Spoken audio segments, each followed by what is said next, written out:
Welcome to this episode of Eureka. We are going to have a very interesting and enlightening conversation with Dr. Ramesh Sonti, who is the director of NIPGR, National Institute of Plant Genomic Research in Delhi. Before we continue this conversation, let's take a quick look at his brief profile. Keep watching Eureka. Plant genomic research is one of the vital solutions in alleviating the growing problems of food scarcity and malnutrition in the world. Many plant scientists are working in this area to solve this problem. And Dr. Ramesh is one of them, who is currently the director of National Institute of Plant Genome and Research. Since 1993, he has worked at the CSIR Center for Cellular and Molecular Biology in Hyderabad, where he was a chief scientist and group leader before joining as director NIPGR. Dr. Ramesh Sonti obtained his BSc and MSc degree from Andhra University and University of Hyderabad respectively. His PhD was in the area of bacterial genetics from the University of Utah in USA. After that, he went to Massachusetts Institute of Technology, USA for his postdoctoral research. His research interests are in understanding the mechanisms that underlie the process of the attack and defense in plant pathogen interactions during the interaction between rice and the bacterial pathogen. He is also keenly interested in the application of marker-assisted selection in rice improvement, particularly with regard to enhancing biotic stress tolerance and increasing yield. Dr. Sonti and his group have collaborated with scientists at the Indian Institute of Rice Research, Hyderabad, to jointly develop and popularize the improved Samba Masuri, a bacterial disease-resistant rice variety. The inter-institutional team has received the CSIR Award for SNT Innovations for Rural Development CAIRD 2014 and the Biotech Product Process Development and Commercialization Award 2016 by Department of Biotechnology, Government of India. Among this, Dr. Ramesh Sonti received many prestigious awards. Noted among them are the Shanti Swaroop Bhatnagar Prize in Biological Sciences and the National Bioscience Award. He is also a recipient of the J.C. Bose Fellowship. Thank you for being with us. It's a very wonderful opportunity.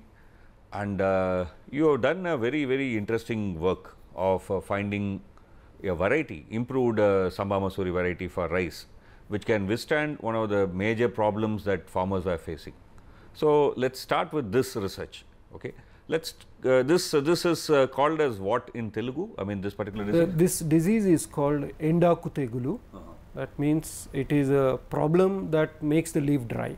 It makes the leaf dry. Dry up. It's a kind of a blight caused by it's a blight caused by a bacterium, and it is one of the serious diseases of rice in India. If this disease affects or this bacterial attack happens in let's say rice plant, what's the kind of usual losses that farmers would suffer? The losses can be up 20%. At severe infections, it can go up to 40%, and sometimes a total complete loss. But it depends on the environmental conditions. A lot of this depends on whether the conditions are favorable for disease progression, which is heavy wind and rain, which often occur in the monsoon. If they are occurring in the peak crop growing season, then the disease becomes very rampant. So let's understand this disease. You said it's a bacterial attack. So what does this bacteria do? What do you call this bacteria? The bacterium, it's a complicated name. It is called Xanthomonas oryzae pathovar oryzae. In my lab, we call it XOO for short. XOO. And what XOO does is that it enters the rice leaf through openings that are present at the edges of the rice leaf. These are called hydrathodes. They are like the ventilators. You know, you have ventilators in houses, openings to let the air go out. These are like that actually, air or water to go out. This is not stomata. This is not stomata. It's called hydathode. It is actually where the dewdrops accumulate in the morning. If you go to a lawn, you'll see dewdrops accumulating. those actually are hydrothodal exudates. So they are like some windows to the Plant. Ah. So through these windows the bacterium enters Okay. into the plant, and once it enters, it attaches to the plant cells, and after attachment to the plant cells, it will actually secrete some enzymes that will degrade the rice cell wall. Okay. And once the rice cell wall is degraded, the bacterium can access the nutrients that are inside. Okay. Okay. So that's how it actually it takes up the nutrients, and then the cells die, and then the whole leaf dries up. After some time, the whole leaf Dries curls up. Yes. See, if the leaf itself dies, that also means the death of the bacterium, Yes. right? So then, Sure. in evolution, the bacterium would not have evolved and survived for this long. I mean, Correct. if you kill your carrier, Then it is also lost. it's also end of for the. So how does it actually ensure that even if it kills a cell, I mean, if it kills a whole leaf, it will be still alive to go to a next plant? Yeah. So this is a clever bacterium. After it multiplies to some extent, before it actually kills off the leaf, it actually comes out of the leaf in little droplets through process that we don't fully understand.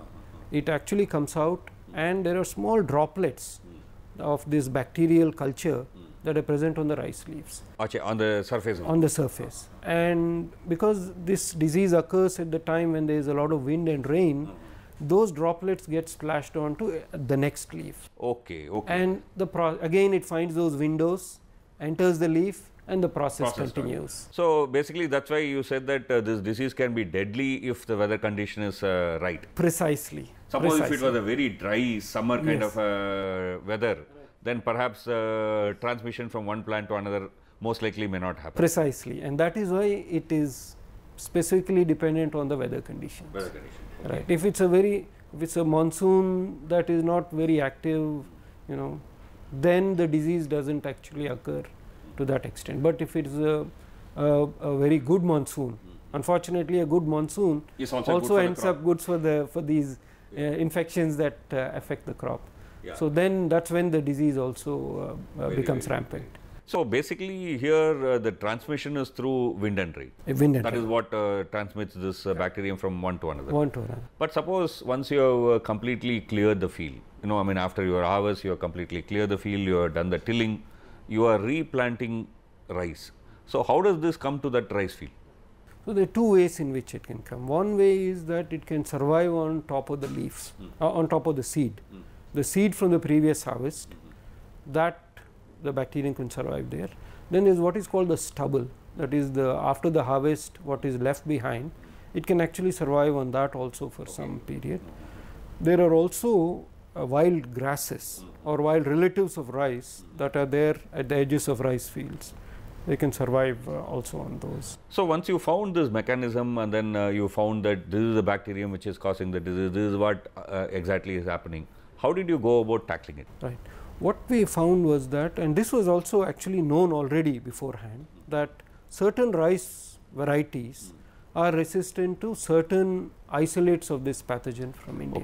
Okay. So we collected a lot of these strains from different locations in India, and this is work we did in collaboration with the Indian Institute of Rice Research that is located in Hyderabad. So they are experts in pathology, breeding. Now also they have very good biotechnology programs. So we worked with them to collect this bacterium. Initially we collected it from all over India, and then we started looking at which particular rice varieties would be resistant to which particular isolate of the pathogen, and we identified a few rice genes which, if put together into one variety, will provide protection against all the isolates of this pathogen. Okay. So but they were all in different rice varieties. Yes. What happened was that again we were fortunate that the genes that we had identified had actually been assembled into one variety by Punjab Agricultural University. They were working in collaboration with the Indian Institute of with the International Rice Research Institute. So together they actually included these 3 genes they had identified into one variety called PR106. But the the line that had these 3 genes, when we tested against all our strains, it was very resistant to all these strains, but it didn't have the quality characteristics that the farmers wanted. Okay. So the variety that we were interested in is called Samba Masuri, which is a very elite rice variety. It has fine grain quality, fine cooking quality, and good yield, but it doesn't have this resistance. So what we did was to transfer those 3 genes from that variety that didn't have the quality that farmers wanted to a variety that had the quality and the yield that farmers and consumers want. We transferred those 3 genes into this variety, and the challenge was to make sure that in the process we did not lose the quality and the yield characteristics of the native variety. That was very important. Samba Masuri was a Samba Masuri. That is correct. Only thing is that it will be resistant to this blight. That is why, that is why we call it improved Samba Masuri. How much of cultivation today of Samba Masuri people are using this, farmers are using this? We anticipate that the numbers are not, you can't really get very accurate measurements, but a rough approximation is about 175,000 hectares of it have been cultivated so far, and we think every year about 50 to 70,000 hectares are being cultivated in Andhra Pradesh, Telangana, Karnataka, Tamil Nadu and Uttar Pradesh, also Bihar. So these are some states where it is. So major states, rice growing major rice growing areas. It's been introduced at least. Yes, it has been introduced, and actually it is primarily spreading from farmer to farmer. So wherever Samba Masuri is grown and this disease is a problem, we are finding that farmers are taking readily to it, and they themselves are actually propagating it. Thank you. This is where we will take a very short break, and then we will continue this conversation after a short break. We are going to discuss with him the technology that was used by him, marker assisted gene selection. After the break, keep watching Eureka.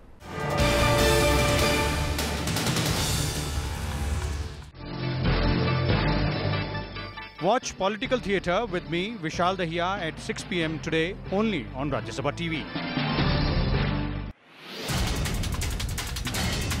सागर के किनारे बसे, फिर भी पानी को तरसे, चेन्नई ने दिखाई राह, डिसैलिनेशन प्लांट से बंधी आस। देखिए ग्राउंड रिपोर्ट। डिसैलिनेशन, सागर बुझाएगा प्यास, सिर्फ राज्यसभा टेलीविजन पर।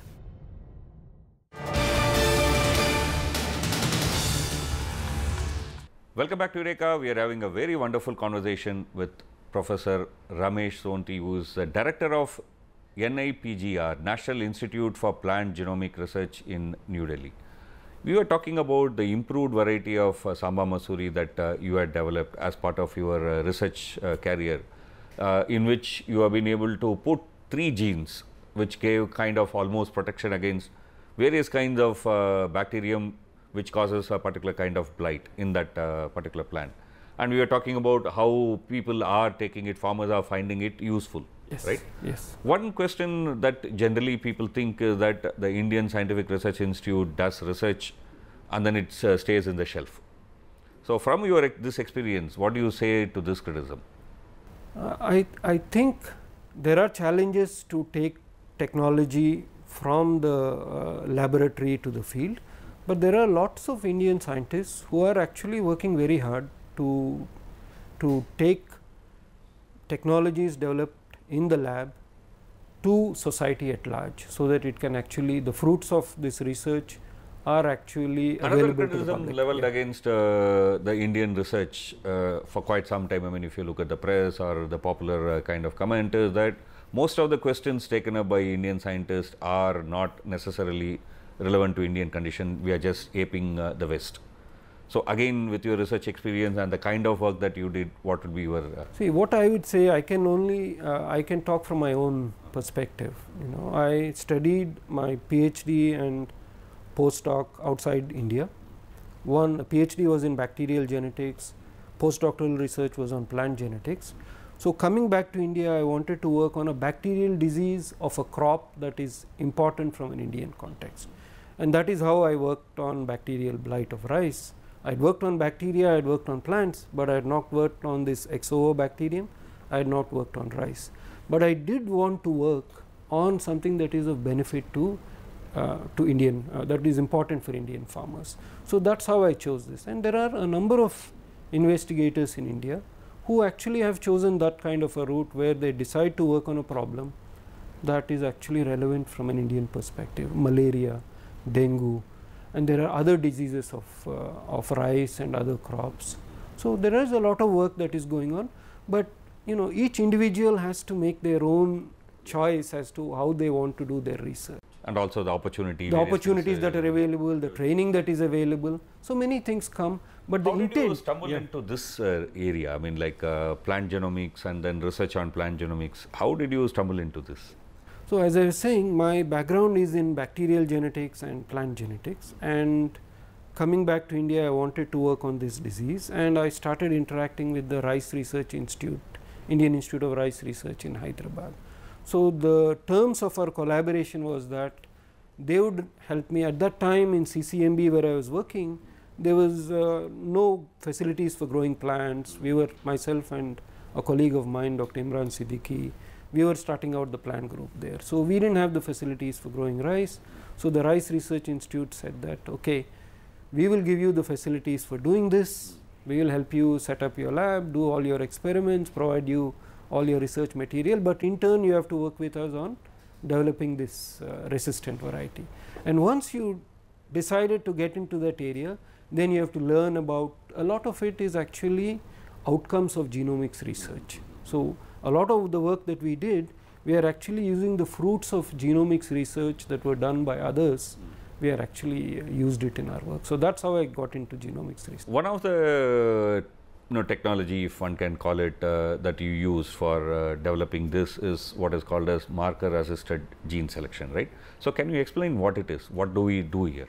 And how is it different from, for example, transgenic, that people know about BT cotton, people know about BT brinjal, I mean, how is this different from that, or are they both same? No, there are differences. These are two marker assisted selection and transgenics are two complementary approaches for crop improvement using biotechnology. Marker assisted selection is a variation of traditional plant breeding, where you use DNA marker technology to make the process of plant breeding much more efficient. So it is the technology is basically empowering plant breeders to do things that they could not do earlier, or to do things that they could do earlier but were very, very slow. You could do it much, much faster. So it is a variation of traditional plant breeding, where the trait must already be present in some other variety of the crop you are working on. For example, we want to make Samba Masuri resistant to bacterial blight. We could use marker assisted selection because there was another rice variety that already had those resistance genes. So that in marker assisted selection, you use molecular markers to transfer genes very efficiently from one crop variety to another crop variety using the traditional processes of plant. So it is something very similar to, for example, varieties of mangoes that we create. Right. Right. I mean, you mix two and then get a third one which has some feature from both of them. That is correct. But here you are speeding up the process, and then you are also making it much more precise. Yeah, it's very, very, very precise, because in Samba Masuri, improved Samba Masuri development, we had to make sure that when we transfer the resistance genes, we retain all the good characteristics of Samba Masuri. The Samba Masuri itself should not change. Change into something else. So what is transgenic? How does it differ from now? In transgenic, what you do is that in marker assisted selection, you are transferring genes from one variety to another using crossing. In transgenics, you can take a gene from any other organism, or even an artificial gene for that matter, take it into a test tube, make a new kind of a DNA molecule and put that into the plant. Okay. So essentially it becomes a transgenic if in the process of moving from one, in the process of moving into the plant, there is a phase where it spends in a test tube, where DNA is in a test tube. From the test tube it now enters. But whereas in the marker assisted, it's not in test tube. It is not in test tube. It is just moving from one plant to another. It's just like a cross. Yes, it's a cross. Through the gametes, it gets transferred from one plant to this is one area. Now there is another, like for example, transgenesis. Transgenesis all essentially involved primarily in the earlier versions of the technology, taking a gene either from a plant or from some other source, taking it into a test tube and putting it in a plant. So transgenesis involved introduction of a novel gene. Now, what is happening is that this technology has evolved such that you can actually use the methodology to modify an existing plant gene. Okay. So, you can go into the plant genome, make a specific change in the plant genome, and then there is no more new gene added. Something like editing your gene. You are editing the gene, you create a change that you wanted, and the change that is now made is very similar to the change that was already there through marker assisted, that we were using in marker assisted selection. Okay. So, now once you have that change, essentially you have introduced no gene, you have just edited the gene. That gene is now no way different from what was there earlier through that you were getting through plant breeding. Okay. So, now you can make a marker and you can use that in marker assisted selection. So, transgenic technology and marker assisted selection are both converging to the point where essentially the net result of all of it is that the capabilities of biotechnologies to improve crops is enhancing tremendously. Whenever we are trying to develop plant species which is resistant to a disease, in some sense we are doing something like an arms race, right? We are arming the plant with more. So, the bacteria or the other life form is also not going to sleep. I mean, yes. It's also going to evolve. Right. That's how, I mean, we find, for example, drug resistance to various herbicides spreading even within plants. Sure. Okay. Is it not a war which will be endless? I mean, will be pointless beyond a point? It is endless, but it is not pointless. Okay, because you make while you are actually trying to, while the plant breeder and the biotechnologist and the pathologist is trying to protect the crop from the pathogen for it is a question of survival. So, it is trying to evolve.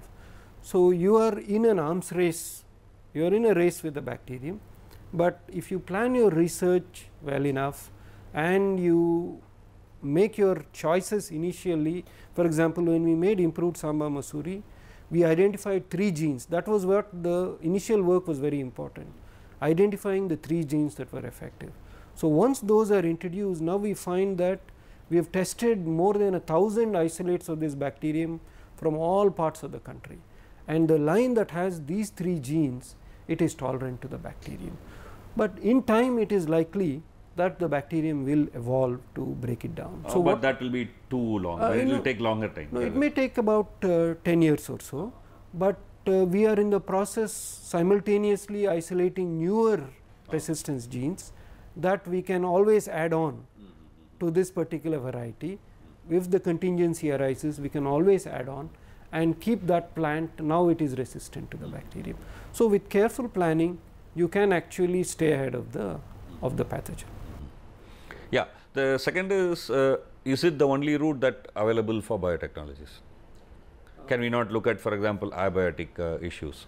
Right. Abiotic stresses are very, very important, because particularly with issues of climate change, where there are vagaries of the monsoon.